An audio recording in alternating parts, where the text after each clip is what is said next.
সোমবার দুপুরে সাধারণ ছাত্র জনতাকে শান্ত থাকার আহ্বান জানিয়ে সেনা সদস্যরা কনভয় নিয়ে যাত্রাবাড়ি ছেড়ে যান। এরপর বিক্ষুব্ধ জনতা চারদিক থেকে এগিয়ে আসে চৌরাস্তার হানিফ ফ্লাইওভারের নিচে। তখন থেকেই মোড়ের যাত্রাবাড়ি থানা ভবন ঘিরে ফেলার চেষ্টা শুরু হয় বিক্ষুব্ধ ছাত্র জনতার।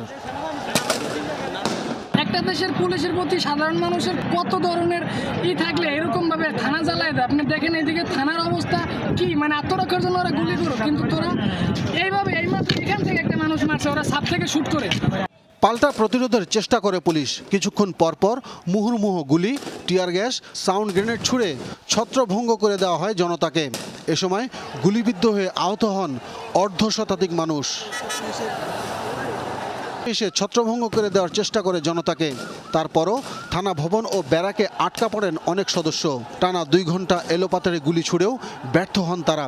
একসময় থানা কম্পাউন্ডের দেয়াল ও গেট ভেঙে ঢুকে পড়েন বিক্ষুব্ধরা। ভাঙচুরের পর দেওয়া হয় আগুন। ভেতরে টিকতে না পেরে বেরিয়ে আসা পুলিশ সদস্যরা আক্রোশে পড়েন বিক্ষুব্ধ জনতার। লুট করা অস্ত্র নিয়ে উল্লাস করতে দেখা যায় অনেককে।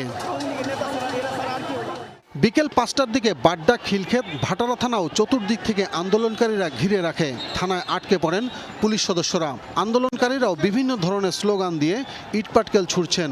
পরে আগুন দেওয়া হয় থানায়, লুট করে নেওয়া হয় অনেক অস্ত্র। আব্দুল্লাহ তুহিন, যমুনা নিউজ, ঢাকা।